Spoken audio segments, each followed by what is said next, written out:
Setelah cucunya pergi, Shufang mendengar ada seseorang memanggil namanya. Suara itu seperti dikenalnya. Shufang berjalan menyusuri lorong rumahnya sembari memanggil nama temannya Sui. Ia membuka pintu toilet namun tak ada siapapun di sana. Shufang kembali ke dapur dan melanjutkan beraktivitas. Terdengar suara pintu rumah terbuka. Shufang menoleh ke belakang dan posisi pintu bergerak menutup kembali. Ia bergegas mendekati pintu itu, tiba-tiba terlihat darah berceceran di lantai rumahnya. Darah itu menuju ke arah pintu. Dari belakang kepala Shufang muncul tangan anak kecil yang merasuki otaknya. Seketika itu wajah Shufang berubah menjadi menyeramkan dan adegan berganti.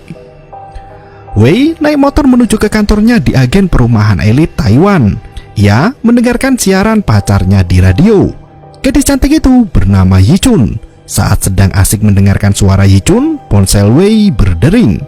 Sang nenek mencoba untuk menelponnya berkali-kali namun panggilan itu ditolak begitu saja. Dengan santai, Wei melanjutkan perjalanan ke kantor sambil mendengarkan suara merdu pacarnya. Pagi itu, Yichun siaran di radio dan mendapat telepon dari pendengar setianya. Wanita dalam telepon mengeluhkan kehidupannya setelah menikah. Ia berkata jika setelah menikah dirinya menjadi budak untuk suami, anak, bahkan mertuanya. Yichun menyarankan penelponnya itu untuk mendiskusikan masalahnya pada sang suami. Namun ternyata suami wanita itu justru memarahinya dan berbuat kasar. Sepertinya solusi lain yaitu ganti yang baru. Sesampainya di kantor, Wei bekerja dengan giat dan keras. Hari itu ia berhasil menyelesaikan beberapa transaksi jual beli rumah. Saat ia menunjukkan salah satu rumah kosong pada pelanggan, Wei merasakan ada bayangan yang melintas di belakangnya. Di luar rumah ada sebuah bungkusan kain merah yang berisi bekal makan siang Wei dari neneknya. Ia pun mengambil bekalnya dan menelpon sang nenek, tapi panggilannya tak diangkat. Sepulang kerja, Wei menjemput pacarnya untuk kencan berdua. Yichun mengakhiri siarannya dan tiba-tiba pintu studio terbuka dengan sendirinya. Yichun menyalakan lampu ruang siaran dan melihat ada anak kecil bersembunyi di sana. Ternyata anak itu bernama Bebe, anak dari rekan kerja Yichun. Tak berselang lama, Wei tiba di stasiun radio. Mereka naik motor berdua menuju ke tempat yang ingin dipamerkan Wei pada pacarnya. Tempat itu adalah apartemen mewah dengan pemandangan Taiwan yang menakjubkan. Yichun merasa sangat bahagia melihat rumah mewah itu.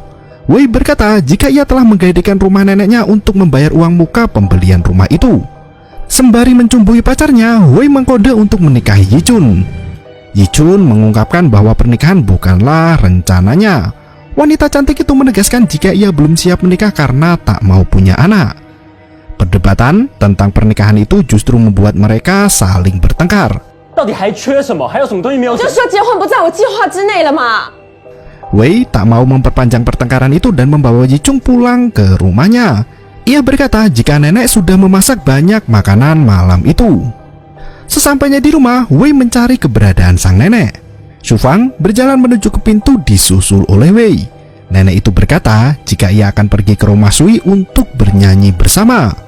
Wei tentu kebingungan karena Sui sudah lama dilaporkan menghilang. Nenek berkata jika Sui baru saja kembali ke rumah. Setelah mengantar neneknya pergi sampai ke depan pintu, Wei bergabung dengan Yichun untuk menyantap makan malam berdua. Jam menunjukkan pukul 12 lewat. Malam itu adalah hari pertama di mana Shufang menghilang dari rumah. Pagi itu, Sui ditemukan oleh penjaga apartemen berdiri di sudut taman. Paman Kun langsung berteriak memberitahukan warga jika Sui telah kembali. Sementara Wei lagi-lagi bangun kesiangan. Ia berlari menuju ke dapur untuk menyapa neneknya. Namun ternyata nenek belum pulang ke rumah dari semalam. Wei keluar untuk berangkat bekerja. Ia melihat kerumunan warga di depan apartemennya. Saat ia mendekati bibi Sui, wanita tua itu justru meminta maaf pada Wei. Entah kesalahan apa yang dilakukannya, Wei sendiri pun bingung dibuatnya.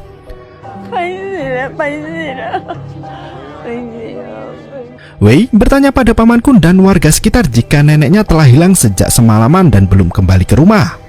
Salah satu tetangganya berkata jika lansia kadang berjalan-jalan dan lupa arah pulang. Ia meminta Wei untuk tetap tenang dan menunggu laporan dari kepolisian setempat. Sesampainya di kantor, Wei mendapatkan kiriman paket dari orang tak dikenal. Isi bungkusan paket itu adalah kamera pocket yang ternyata milik Bibi Sui. Wei memutar rekaman video yang tersimpan di kamera. Terlihat neneknya dan lansia lain di apartemennya berjalan mendaki hutan pegunungan. Sang pemandu menasihati para lansia itu agar tidak menyebut nama lengkap seseorang di gunung dan jangan menepuk punggung orang yang disebut nama lengkapnya. Menurut kepercayaan warga sekitar, nama orang yang disebut itu akan ditangkap oleh penunggu gunung untuk menggantikan orang lain yang tertangkap. Di akhir video, terlihat sosok anak kecil berbaju merah sedang berjalan sendirian mengikuti perginya para lansia. Seketika itu, rekan kerja Wei berteriak jika ia mencium bau bangkai di ruangan itu. Sontak, teman-teman yang lain juga mengeluhkan bau yang sama. Sementara Wei hanya terdiam sambil kebingungan karena ia tak mencium bau apapun.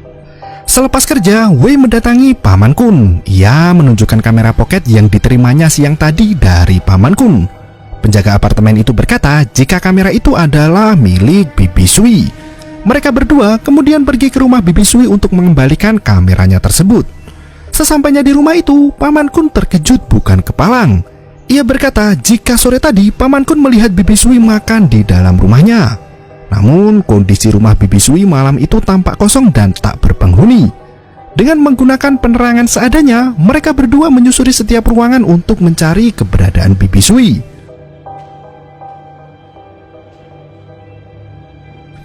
Di meja makan, tampak beberapa makanan dan minuman hangat masih tersaji.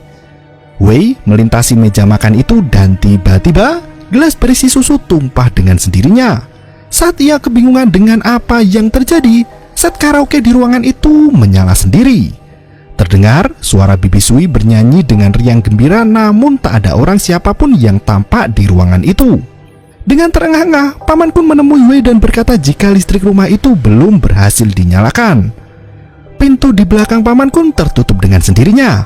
Mereka bergegas lari dari rumah itu, namun semua pintu tertutup dan terkunci rapat. Terdengar suara anak kecil berlarian ke sana kemari sambil tertawa cekikikan.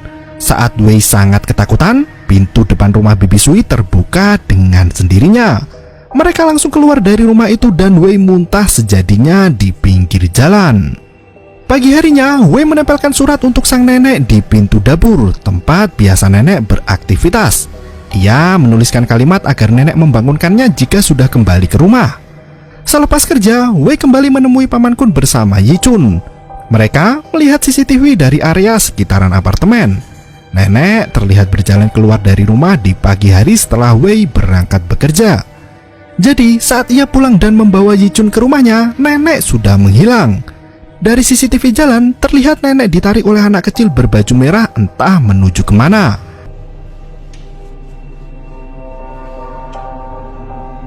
Mereka membuat pengumuman orang hilang dan mengganti foto Bibi Sui dengan foto neneknya.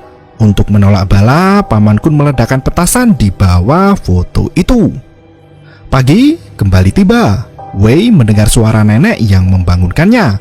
Saat ia terbangun, tak ada siapapun di sampingnya.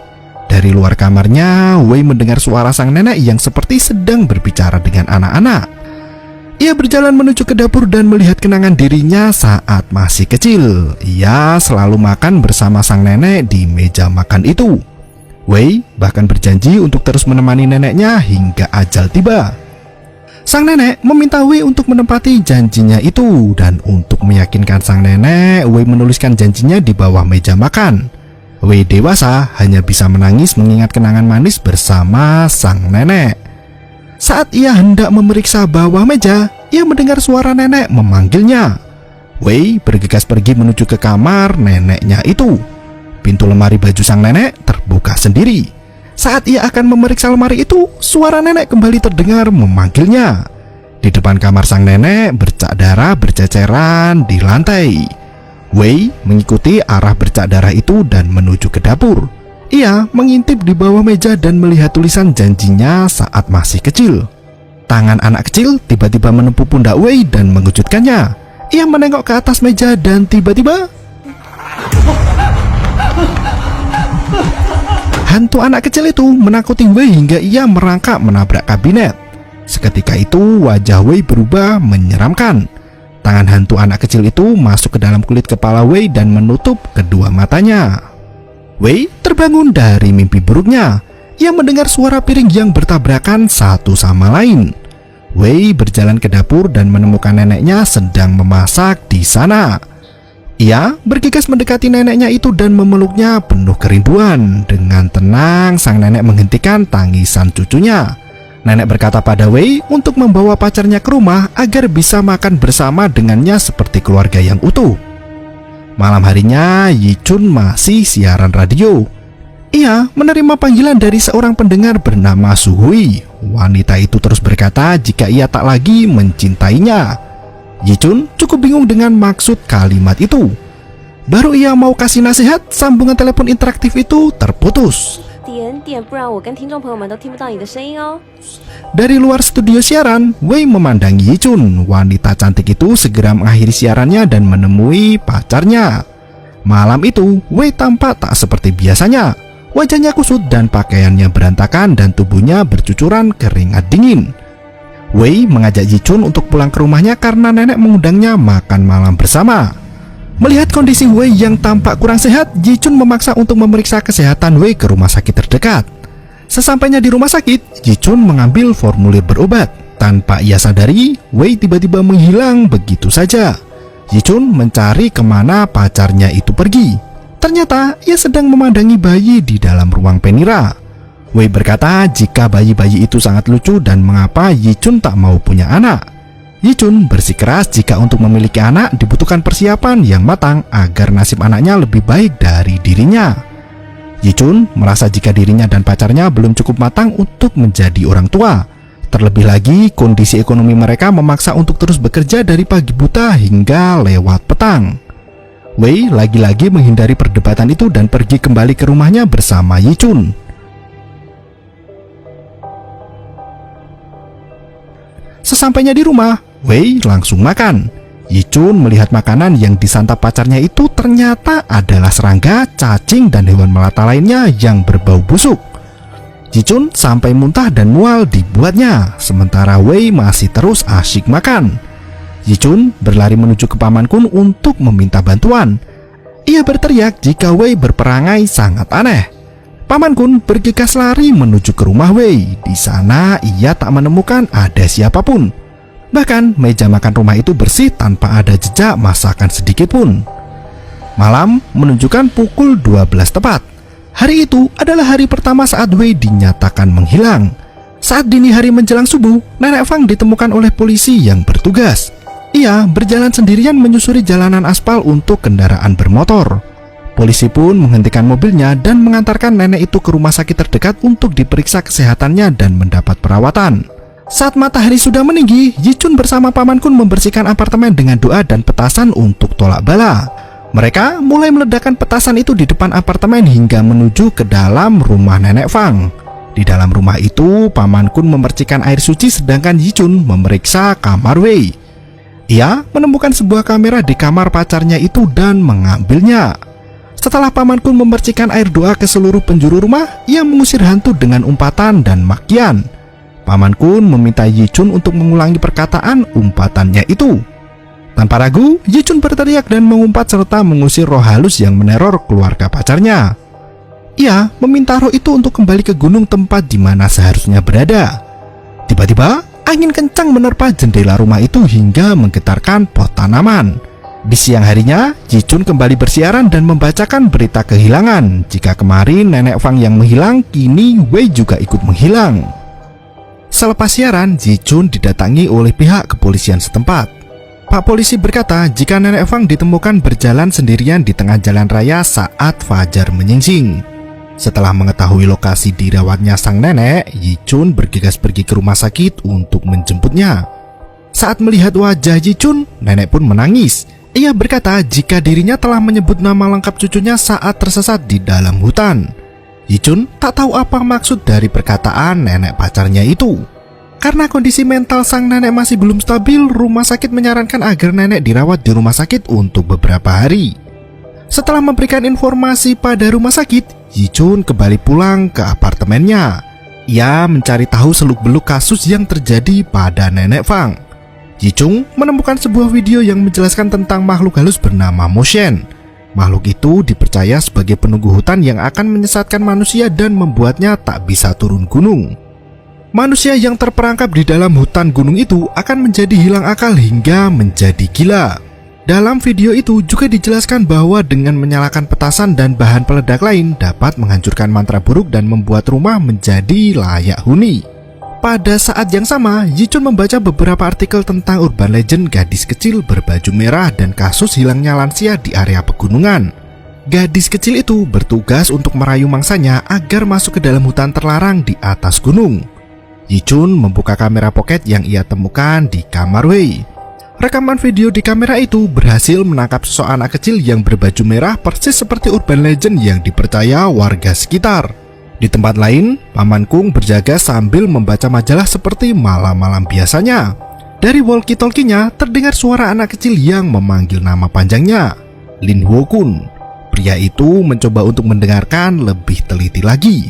Tiba-tiba, jendela di belakangnya bergeser sendiri dan terbuka sedikit.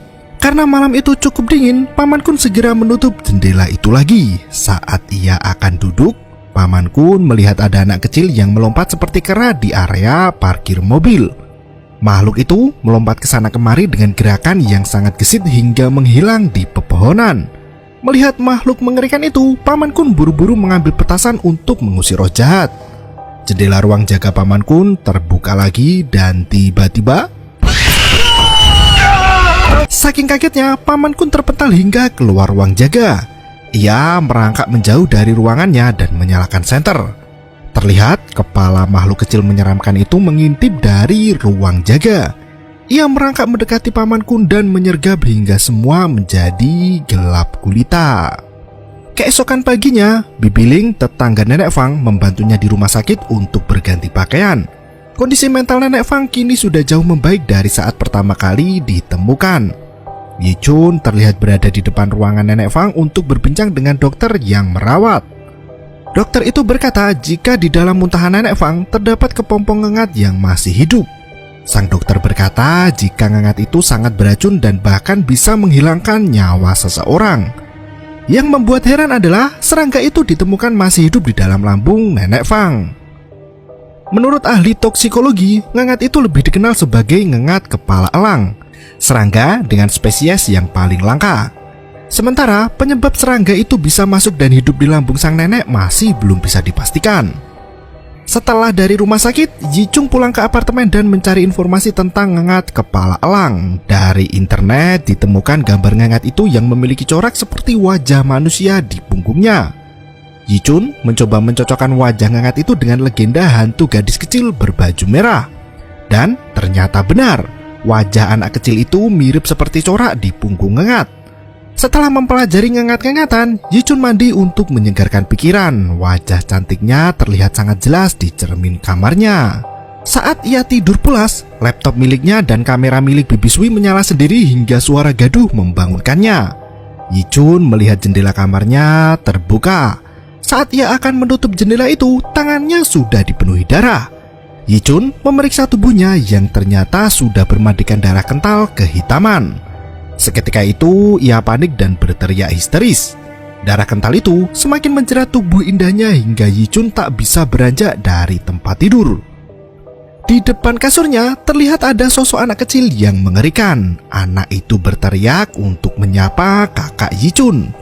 Pacar Wei pun menjadi semakin ketakutan. Ia sampai menangis saking takutnya.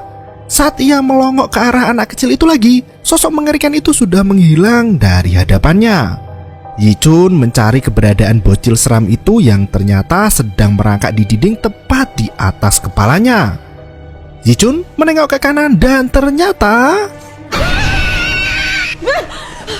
seketika Yichun terbangun dari mimpi buruknya. Ia membuka selimut di kasurnya dan tak terjadi apa-apa. Ia pun menangis karena masih ketakutan dengan mimpi buruknya semalam. Siangnya, Yichun membawa Nenek Fang pulang ke rumah. Sebelum pergi siaran, Nenek meminta Yichun untuk duduk di sebelahnya. Ia bercerita jika dulu keluarga mereka termasuk orang yang kaya raya. Ayah Wei mati dengan meninggalkan banyak hutang. Dari semenjak saat itu, kehidupan mereka berubah 180 derajat. Kini, Wei harus bekerja keras banting tulang untuk memperbaiki kondisi ekonomi keluarga. Nenek mengambil bungkusan kotak di atas lemarinya. Kotak itu berisi sepatu baru yang ia beli untuk Wei. Sang nenek berkata jika cucunya itu menginginkan sepatu baru. Ia pun berpesan pada Yichun untuk menjaga Wei dengan baik setelah cucunya kembali ke rumah. Tampaknya, sang nenek berencana untuk pergi hari itu dan mencari keberadaan cucu satu-satunya. Karena harus bekerja, Yichun meminta tolong Paman Kun untuk mengawasi Nenek Fang. Ia berharap Paman Kun bisa menghalangi nenek jika ia keluar dari rumahnya. Paman Kun tak berkata banyak dan hanya mengangguk-anggukkan kepala. Saat siaran, Yichun meminta pendengarnya untuk memberikan informasi tentang habitat ngengat kepala elang dan bagaimana cara menemukan serangga langka itu. Setelah siaran, Yichun melihat bayangan anak kecil dan mengira bayangan itu adalah Beibei, anak temannya. Tapi ternyata Beibei berjalan bersama ibunya dari arah yang lain. Suara anak kecil yang berlarian kembali terdengar menuju ke arah studio siaran. Yichun mengintip dari jendela siarannya dan melihat bayangan wanita berdiri di belakangnya. Tak berselang lama, telepon di mejanya berdering. Seorang pendengar memberikan informasi tentang lokasi kemungkinan ditemukannya ngengat elang. Dalam secari kertas, Yichun menuliskan habitat serangga langka itu, yaitu Walang Kongkeng Sengkengao. Ponsel Yichun berdering. Ia mendapat panggilan dari polisi yang mengabarkan jika Nenek Fang hilang lagi dari rumahnya. Di apartemen sang nenek, polisi ramai berdatangan dan meminta keterangan dari Paman Kun. Paman Kun hanya berkata jika Nenek Fang pergi ke suatu tempat untuk mencari cucunya. Namun, ia tak bisa mengatakan di mana tepatnya tempat itu. Yichun bergabung dan berkata jika Nenek Fang pergi ke Walang Kongkeng Sengkengao. Mendengar nama itu, Paman Kun berkata jika semua orang akan hilang di Walang Kongkeng. Di waktu yang sama, Nenek Fang terlihat berjalan kaki menyusuri semak belukar dan pepohonan yang tinggi menjulang. Dengan membawa sepatu baru, Nenek Fang berjalan semakin dalam ke arah hutan. Malam harinya, Yichun kembali ke rumah Wei untuk menunggu dijemput polisi. Yichun bergabung dengan kelompok penyelamat lokal dalam misi menemukan Wei dan neneknya. Ia menyempatkan diri untuk duduk di kasur Wei dan melihat foto kebersamaan mereka yang dipajang di dinding kamar itu. Di balik foto itu tertulis keinginan Wei untuk menikahi Yichun setelah 5 tahun pacaran. Tulisan pacarnya itu membuat Yichun bersedih hingga menangis sesenggukan.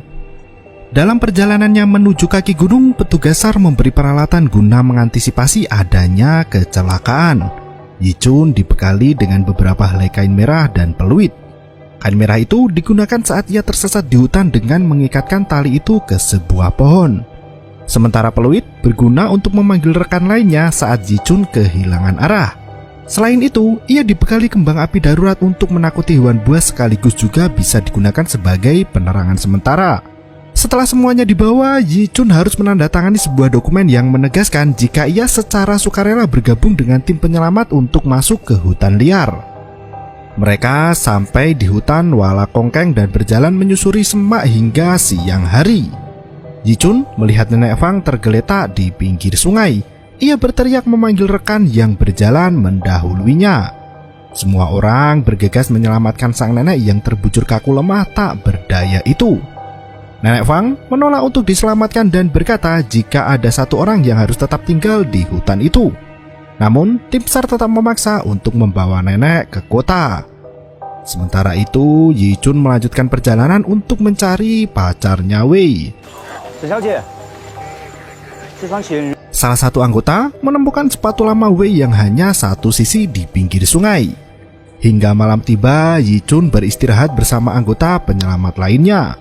Mereka memberikan makanan siap saji sebagai pengganjal perut. Yichun bertanya, mengapa banyak orang yang menghilang di gunung? Kapten SAR yang bernama Bin menjelaskan jika tiap pohon memiliki jiwa. Saat manusia menebang pohon dengan cara yang salah, gunung akan menangkap seseorang dan menanamkan jiwanya di gunung. Setelah percakapan itu, mereka beristirahat di tenda masing-masing. Pagi harinya, semua bergegas untuk melanjutkan pencarian. Di antara semak-semak terlihat ada ngengat yang berterbangan. Sepertinya para ngengat itu sudah menunggu kedatangan mereka. Di ujung jalan setapak, mereka bertemu dengan Simpang Tiga dan memutuskan untuk berpencar peregu. Yichun bergabung dengan ketua regu Bin. Di tengah perjalanan, langkah kaki Yichun semakin berat. Bin berulang kali mundur ke belakang untuk memastikan kondisi Yichun. Saat melewati tanjakan yang sedikit berkelok, Yichun sudah kehilangan jejak teman-temannya. Ia pun panik dan berlari lurus ke depan. Langkahnya terhenti di sebuah persimpangan.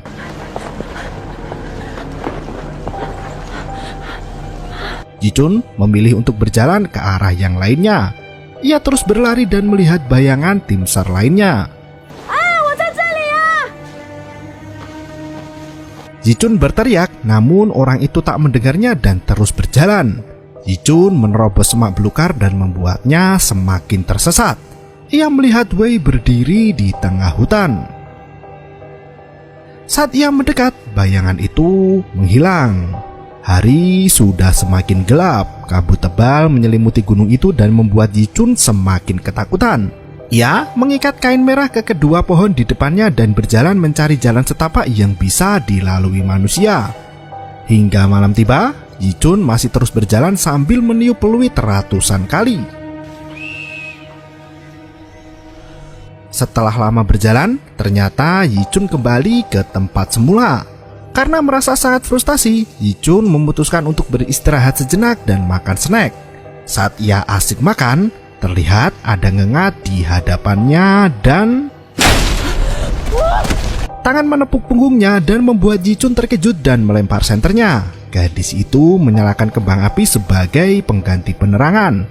Di hadapannya, seekor ngengat raksasa terbang dan menyerang hingga Yichun jatuh tersungkur. Setelah beberapa saat, terdengar suara anak kecil memanggil nama lengkap Chen Yichun. Gadis itu tersadar dari pingsannya dan tergeletak di tengah hutan tanpa ada siapapun di sampingnya. Yichun kembali menyalakan kembang api untuk melihat kondisi sekitarnya. Terdengar suara anak kecil yang memanggilnya ibu. Sambil membawa obor, Yichun berlari ke sumber suara dan tiba-tiba ia terjatuh lagi dan melihat sosok manusia bertengger di sela-sela ranting pepohonan. Ternyata ada banyak mayat manusia yang telah hilang terperangkap di akar pohon itu. Yichun mulai merasakan adanya pergerakan di dalam perutnya. Saat ia singkap bajunya, terlihat ada bayi di dalam perutnya yang merengek ingin keluar. Dengan menahan rasa sakit yang luar biasa, Yichun melahirkan bayi di tengah hutan. Bayi itu lahir dengan kondisi sudah balita dan berkata pada Yichun mengapa Yichun membunuh bayinya sendiri. Ternyata Yichun pernah mengaborsi anak hasil hubungannya dengan Wei. Gadis itu menangis dan meminta maaf pada arwah si jabang bayi. Ia menggendong anak itu sambil terus menangis meminta maaf atas kesalahan yang telah lalu. Tiba-tiba Yichun terbangun dari mimpi buruknya. Pagi itu ia berada di dalam rumah mewah bersama Wei. Terlihat pacarnya Wei sedang menyiapkan sarapan dan mengajak Yichun untuk bergegas makan. Wei berkata jika mereka sudah menikah selama 2 tahun dan nenek Fang tinggal di panti jompo. Yichun mulai merasa ada yang tidak beres. Ia berjalan menuju ke arah pintu untuk keluar, namun Wei menghalanginya. Yichun berlari kembali ke dalam kamar dan kesadarannya mulai pulih. Ia mengambil kembang api di sakunya dan menyalakannya. Seketika itu Yichun sudah kembali berada di dalam hutan. Ia melihat jasad Wei bertengger di antara ranting pohon yang besar. Yichun memanggil nama lengkap Ho Ching Wei berulang kali untuk menyadarkannya dari mimpi. Sementara itu, hantu bayi menyerang Yichun dan menghalangi upayanya untuk menyelamatkan Wei. Yichun memotong ranting itu dengan pisau kecil dan bergegas membawa pacarnya kabur. Saat mereka berlari untuk menyelamatkan diri, Wei tersandung dan diserang oleh hantu anak kecil berbaju merah. Hantu penunggu gunung itu terlihat sangat marah dengan pemberontakan yang dilakukan Yichun. Ranting pohon di bawah tubuh Yichun bergerak melilitnya. Hantu anak kecil itu berubah menjadi hantu wanita dewasa yang mengerikan. Ia menyerang Zichun yang mencekik lehernya. Sementara itu, Zichun terus berusaha meraih kembang api di saku celananya. Sedangkan jasad Wei sedang dikembalikan lagi ke ranting pohon oleh makhluk aneh berbentuk bayi. Saat Zichun terjebak dalam keputusasaan, otaknya kembali kilas balik di mana ia menolak untuk menikahi Qingwei. Zichun menyesal telah menolak lamaran pacarnya dan membuat hidup mereka semakin tak menentu. Dengan kekuatan penuh, tangan Zichun berhasil meraih kembang api di saku celananya dan menyalakan api tepat di pahanya sendiri. Sambil gemetaran menahan panasnya api, Zichun melemparkan api itu ke arah hantu Mo Shen. Seketika itu muncul cahaya terik menyinari hutan seperti siang hari. Para hantu dan roh halus yang mengelilingi Zichun dan Wei pun lenyap seketika. Zichun memeluk tubuh Wei dengan erat dan keberadaan mereka akhirnya terlihat oleh tim penyelamat. Dengan tandu, Zichun dan Wei dibawa keluar dari hutan untuk kembali ke rumah neneknya. Nenek Fang menyambut kehadiran mereka dengan penuh kebahagiaan. Ia berkata jika rumah itu akan diberikan untuk cucunya Wei agar bisa menjalani kehidupan berumah tangga bersama Zichun. Akhirnya mereka pun menikah dan memutuskan untuk memiliki anak. Zichun berangkat kerja di antara suaminya dengan keadaan perut hamil besar. Setelah siaran, Zichun berbelanja bersama nenek di pasar. Saat film akan segera usai, Zichun, Wei, dan nenek Wei makan bersama dengan gembira. Semua tampak kembali normal. Hingga seekor ngangkat elang kematian terbang di dinding rumah itu, mengisyaratkan bahwa Zichun tidak pernah melarikan diri dari hutan dan masih terjebak di sana dalam genjutsu. Di akhir film, tampak hasil USG perut Zichun yang menyerupai janin dengan wajah ngangkat elang. Film pun berakhir. Fenomena orang hilang di gunung tampaknya tak hanya terjadi di Indonesia saja. Hampir semua negara bergunung memiliki mitos dan kepercayaannya sendiri terkait hilangnya pendaki. Di balik cerita urban legend itu, pengalaman mistis pendaki gunung yang tersesat merupakan bukti nyata tentang keberadaan makhluk tak kasat mata, terutama jika tersesat di hutan belantara. Secara keseluruhan, film ini menjelaskan secara gamblang kepercayaan orang Taiwan tentang roh penunggu gunung.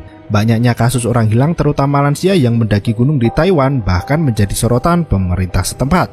Hingga saat ini sudah banyak lansia yang hilang saat mengikuti kegiatan mendaki gunung. Bagi para supai yang hobi naik gunung, tetap berhati-hati dan ikuti peraturan yang berlaku. Terima kasih dan sampai jumpa.